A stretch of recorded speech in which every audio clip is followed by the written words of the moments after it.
The crypto community celebrated a big win this week with the U.S. Court of Appeals ruling in favor of firm Grayscale. But late yesterday, the SEC delayed a decision on a round of Bitcoin ETF applications.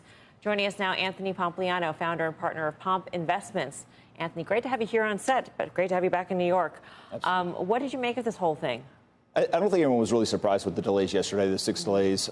Gives them another 45 days to kind of figure it out. One of the important things about the SEC's loss in that lawsuit was the judge didn't say, hey, you have to approve the ETF. They just said that you have to go back and figure out, are you going to approve or deny it on other kind of causes? And so, look, we have futures-based ETFs. I think we will get a spot Bitcoin ETF. The question is when. One of the things that people aren't talking about, though, is this ETF is going to be a demand shock, right? There is going to be assets that flow into this industry when that occurs, but closer and closer we get to the halving, it will coincide with a supply shock in that halving. And I think that we could see a repeat of 2020 where we go up quite significantly in price if that occurs. Wow. Let's sort of back up. In terms of the price action in response to the overturning of the decision, we saw all of those gains wiped out. And you said that it's sort of not a surprise. So, I mean, why did we see those gains in the first place? And what is so the play right now is to be long, is what you're saying.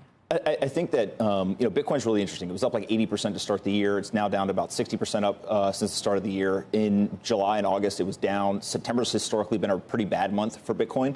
So you get some of those like seasonality type stuff that are playing in here as well. But people who pay attention every single day to the crypto industry, they're not surprised. I think what's happening, though, is you've had kind of a turning of the holder base, right? You used to have all crypto native people who held Bitcoin. Now you're starting to get more Wall Street people, kind of retail investors. And so those people who don't pay attention 24/7, 365, they're probably a little surprised, but the crypto native folks, they kind of expected this. What do you think about the way that Gensler, the head of the SEC, has navigated this whole thing?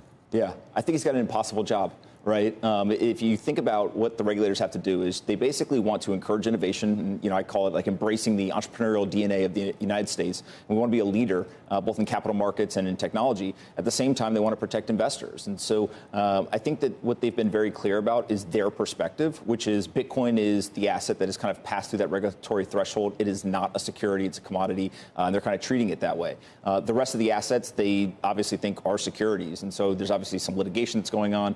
There's a lot of debate and I think disagreement between the crypto community and regulators. But the beauty of America is that people will go to court, they're going to lay out their arguments, and the courts will decide. Sometimes the regulators will be right. Other times the regulators won't be right. But that's why we have those court systems and the judicial system, and it makes America the greatest country in the world. You sound, admittedly, I'm kind of surprised. You sound a little more sympathetic towards Mr. Gensler, as maybe I would have expected, because many who share your passion and advocacy for Bitcoin have been much more harsh towards him.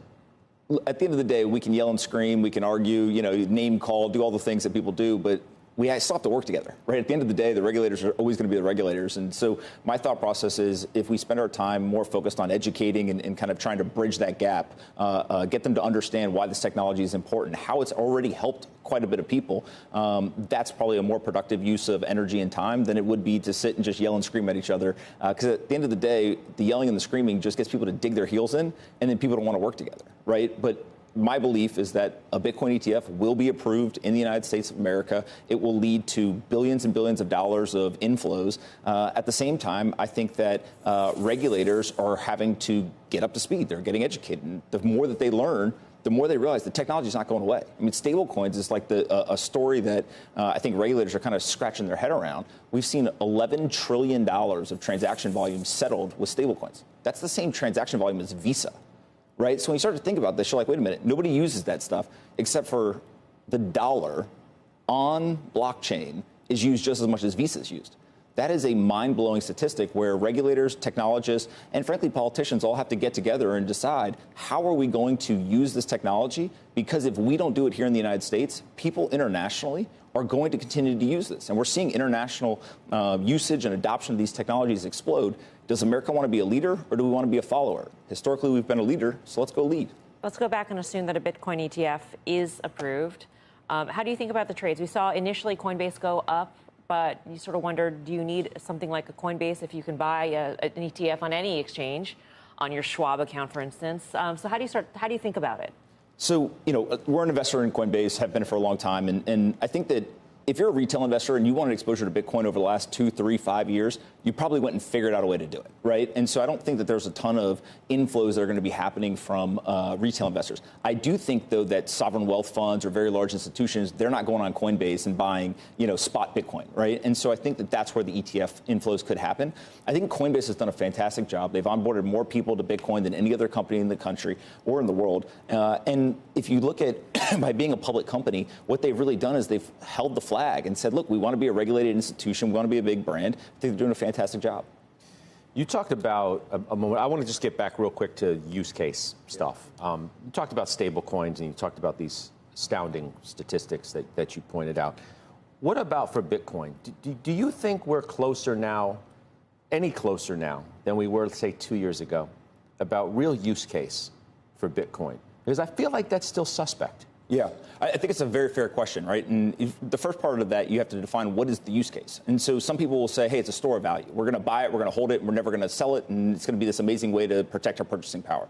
Other people want it to be the electronic cash that was kind of mentioned in the white paper, and we're going to all drop dollars and go spend Bitcoin. I tend to think that there's a sequence to it. Maybe it becomes that electronic cash, maybe it doesn't. I'm not sure. But I know today for sure it's being used as that store of value. It's $500 billion asset. There's tens of millions of people, if not hundreds of millions of people around the world that buy it, they hold it, and they simply just want to protect their purchasing power, right? You could think of it as like a digital gold.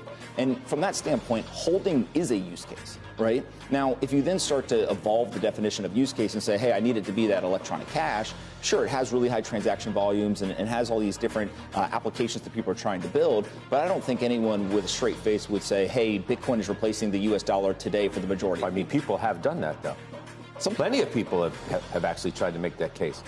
Have you mellowed somewhat on Bitcoin? No, I'm still incredibly bullish on this. Who are you and what'd you do with Anthony Pompliano? No, it's just understanding, I think, that when you look at crypto assets in general, right, the market data is changing. And so one of the things that I find most fascinating is people in the industry seem to be buying Bitcoin and holding it. And they're using that to protect their purchasing power.